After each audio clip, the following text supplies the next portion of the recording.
장이죠. 시편 150편 1절에서 6절까지 있는 말씀, 구약 성경 910쪽입니다. 오늘도 드라마 성경으로 함께 읽어가도록 하겠습니다. 할렐루야. 그의 성소에서 하나님을 찬양하며 그의 권능의 궁창에서 그를 찬양할지어다. 그의 능하신 행동을 찬양하며 그의 지극히 위대하심을 따라 찬양할지어다. 나팔소리로 찬양하며 비파와 수금으로 찬양할지어다. 소고치며 춤추어 찬양하며 현악과 퉁소로 찬양할지어다. 큰 소리 나는 재금으로 찬양하며 높은 소리 나는 재금으로 찬양할지어다. 호흡이 있는 자마다 여호와를 찬양할지어다. 할렐루야. 오늘도 하나님께서 한날을 우리에게 주셨는데 오늘 이 날에도 노래로, 몸으로, 재능으로, 삶으로 하나님을 찬양하며 사는 믿음의 성도들이 되시기를 주님의 이름으로 축복합니다. 오늘 시편 마지막 편 말씀을 읽었는데 오늘 말씀의 제목은 호흡이 있는 자마다 6절에 있는 말씀 제목 삼아서 함께 은혜를 좀 나누려고 합니다. 그동안 새벽마다 이렇게 시편 150편 말씀을 읽어가면서 은혜를 받았는데 저는 이 시편 150편이 그대로가 노래고 기도고 시고 찬양인 것 고백하게 되는데 제가 그런 얘기 참 많이 하죠. 어려운 때 시편을 많이 묵상하면요 이상하게 힘이 솟아올라요. 왜 그러냐 하면 이 모든 시, 그러니까 많은 신앙의 사람들이, 물론 다윗이 제일 많이 썼지만 다윗의 시가 70여 편이 된다고 그러죠. 다윗이 제일 많은 시를 남겼지만 하나님 앞에 올려드리는 고백이고 노래고 기도고 탄원이고, 그래서 힘들 때 어려울 때 시편을 정말 잘 그대로 가감하지 않아도, 주석하지 않아도, 해석하지 않아도 우리에게 은혜가 되는 말씀입니다. 그래서 저도 목회하면서 이 시편 150편 한 주에 막 두세 번씩 묵상했던 적도 있어요. 그때 힘이 나더라고요. 성경에 힘이 나는 이야기들이 많이 있죠. 소망, 믿음, 성령님, 하나님, 다 우리에게 힘이 나는 이야기들이지만 특별히 이 시편 말씀은 우리 인간이 하나님 앞에 올려드리는 가장 귀한 노래이기 때문에, 고백이기 때문에, 기도이기 때문에 더 많은 힘을 우리에게 줘요. 사람의 말도 힘이 나는 언어들이 있잖아요. 어머니 그러면은 그 어머니가 주는 의미가 있고 뜻이 있고 또 힘이 있어요. 목사님들이 나오면 설교하시기도 전에 할렐루야 그러잖아요. 저도 주일날 광고 시간에 할렐루야 그러고 시작을 하는데, 할렐루야 하나님을 찬양하라 라고 하는 이야기인데 그 자체가 할렐루야 아멘, 이게 힘이 되잖아요 성도들에게. 그래서 우리가 입술로 고백하는 게 참 중요한 거고, 아멘, 하나님의 말씀은 다 아멘인데 아멘 할 때 우리가 힘이 나기 때문에 말씀을 들으면서도 아멘 그리고 받고 나의 말씀으로 우리가 고백을 합니다. 오늘 말씀도 물론 144편서부터 계속 할렐루야신데 할렐루야로 시작해서 할렐루야로 끝나고 있는데, 할렐루야뿐만이 아니고 오늘 이 150편 6절밖에 안 되지만 찬양이라고 하는 단어가 무려 11번이나, 제가 씌워보니까 11번이나 나와요. 찬양. 그리고 오늘 이 150편 마지막 절을 보면서 그러니까 우리가 기사를 쓸 때요, 신문 기자들이나 또 아니면 작가들이 기사를 쓸 때 육하원칙이라고 그러죠. 누가 어디서 무엇을 왜 어떻게, 육하원칙에 따라서 기사를 쓰는데 오늘 이 짧은 말씀이지만 6절밖에 안 되는 말씀이지만 누가 찬양해야 되는지, 어디서 찬양해야 되는지, 왜 찬양해야 되는지, 무엇을 찬양해야 되는지 육하원칙에 근거한 말씀이 오늘 이 시편 마지막 본문의 말씀이라는 거예요. 그래서 찬양이라는 말이 11번이나 나오지만, 그러면 여기 이 결론, 시편 결론인데 복 있는 사람은 이렇게 1편으로 시작해가지고 할렐루야로 끝나는데 시편 150편의 결론도 저는 그렇게 생각해요. 복 있는 사람 누구냐? 세상에는 하나님을 찬양하지 못하는 사람도 참 많은데 복 있는 사람은 할렐루야 그리고 끝난다면 이렇게 저는 결론을 내리고 싶어요. 복 있는 사람은 정말 하나님을 고백하고 찬양하는 사람이다. 그렇다면 우리 불꽃교회 성도님들은 살아가면서 하나님을 고백하며 하나님을 찬양하는 성도님들이 되시기를 축복합니다. 자, 육하원칙을 한번 볼까요? 1절 볼까요? 1절 보면 할렐루야 그의 성소에서 하나님을 찬양하며 그의 권능의 궁창에서 그를 찬양할지. 어디서 찬양하라는 얘기예요 이게. 육하원칙 가운데 어디서? 왜요? 어디서 하나님을 찬양하냐? 어디서 하나님을 찬양하냐? 그의 성소는 땅에 지어진 하나님의 임재하심을, 하나님이 성소에만 거하시는 건 아니에요.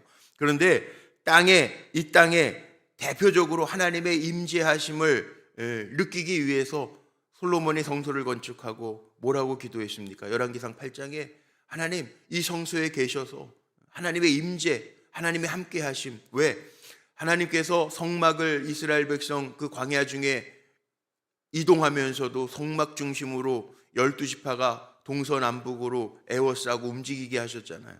하나님의 임재, 어딜 가든지 하나님과 함께 가는 것. 그래서 여기에 1절에 보면 어디서 찬양을 해야 되느냐? 땅에서는 하나님의 성소지만 하나님을 가둘 수 있는 게 성소가 아니에요. 여기만 계신 게 아니에요.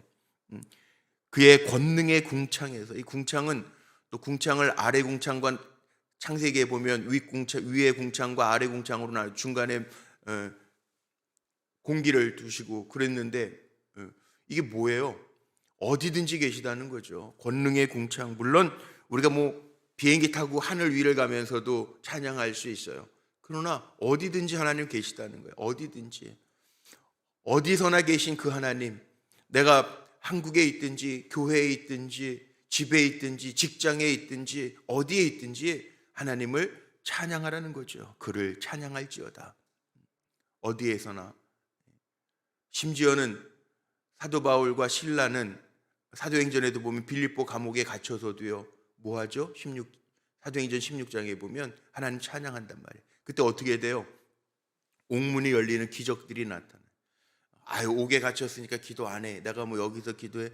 예수 전하다가 핍박받는데 내가 여기서 기도해. 그거 아니라는 거죠.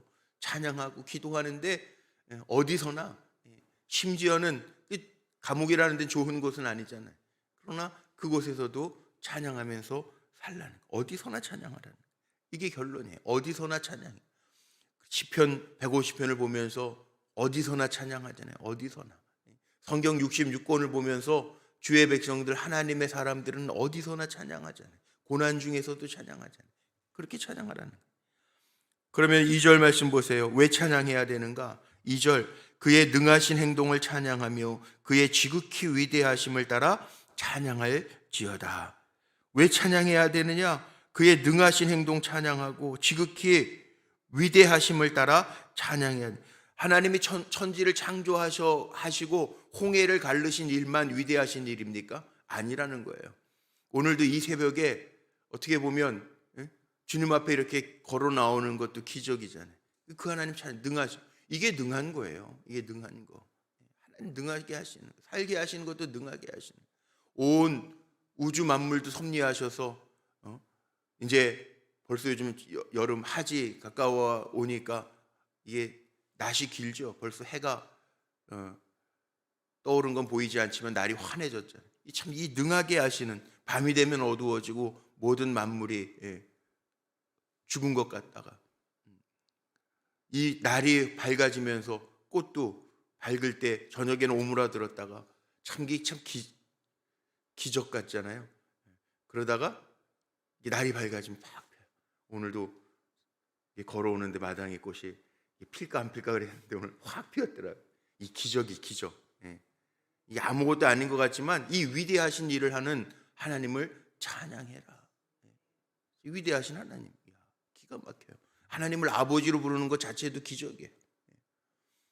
이 동물들도요, 이 동물의 왕국들 가끔 하잖아요. TV에서 이 부모에게만 준 그게 있어요. 새끼를 보호하는. 와, 이거 이 하나님 참, 동물들도 피조물들도 이런 마음을 주셔서 하나님을 아버지라고 그러는구나. 이 보호하는 기가 막힌 그 하나님을 찬양하라는 거예요. 능하게 행동하신 하나님, 지금도 살게 하신 하나님, 이 우주 만물을 지극히 위대하심을 따라 섭리하신 하나님, 그 하나님을 찬양해야 돼요. 왜? 그렇게 위대하신 하나님이니까 찬양해야 된다. 우리의 삶 하루하루를 지탱하게 하신 하나님, 그 하나님을 찬양하라는 거예요.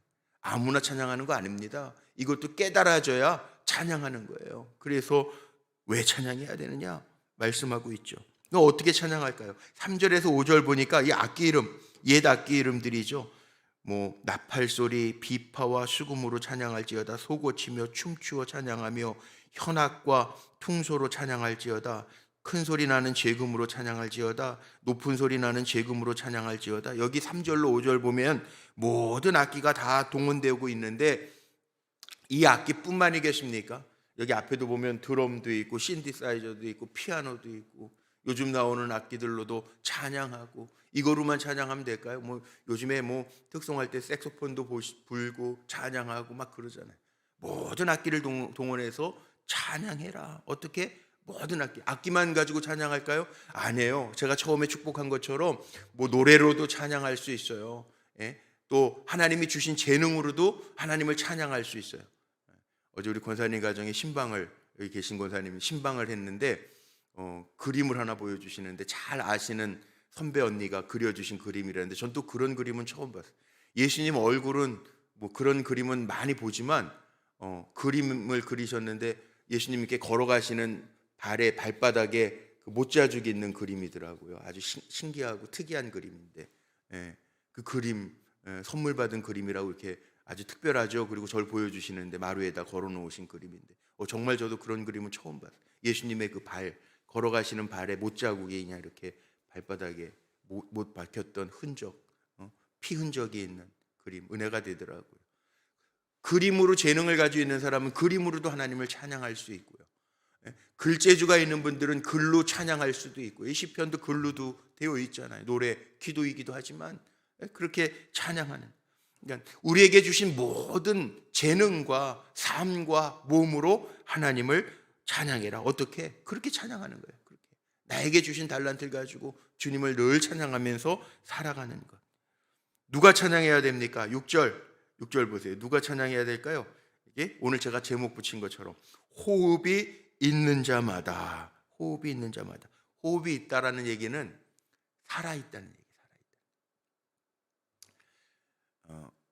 제가 그 얘기 가끔 하죠. 우리도 1년에 한 번씩 심폐소생술을 우리 교회 목회자들과 직원들 심폐소생술을 한 번씩 배워요. 심폐소생술을 할 때 사람이 갑자기 이렇게 이게 뭐 심장마비로 쓰러지는 사람은 뭐 이렇게 움직이거나 그러지 않고 그냥 폭 쓰러져요. 그럼 어떻게 해야 되냐? 제일 먼저 조치가 뭔지 아세요? 1번 조치. 의식이 있는지 없는지 어깨, 딴 데 건드리지 말고 어깨를 건드리면서 흔들면서 의식이 있는지 보고 그 다음에 호흡이 있는지 손에다가 대보고 그 다음부터 빨리 없으면 심폐소생술.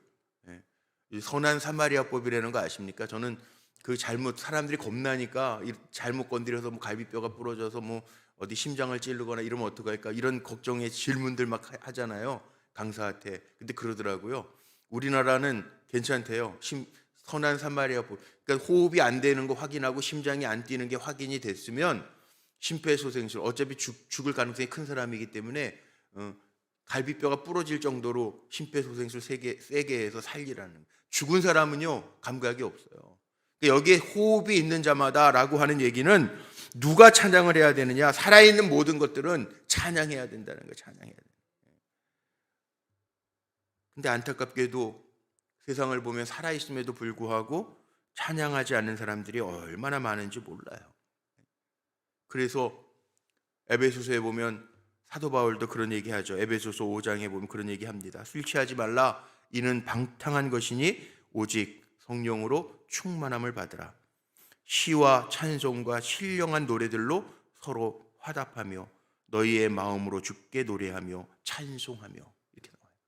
골로새서 3장에도 나오죠. 감사함으로 찬송하며 우리가 주님 앞에 나아가는 거예요. 살아있다면 찬송하고 감사함으로 우리가 살아가는 거예요. 나아가는 거예요. 오늘도 우리가 찬송하잖아요.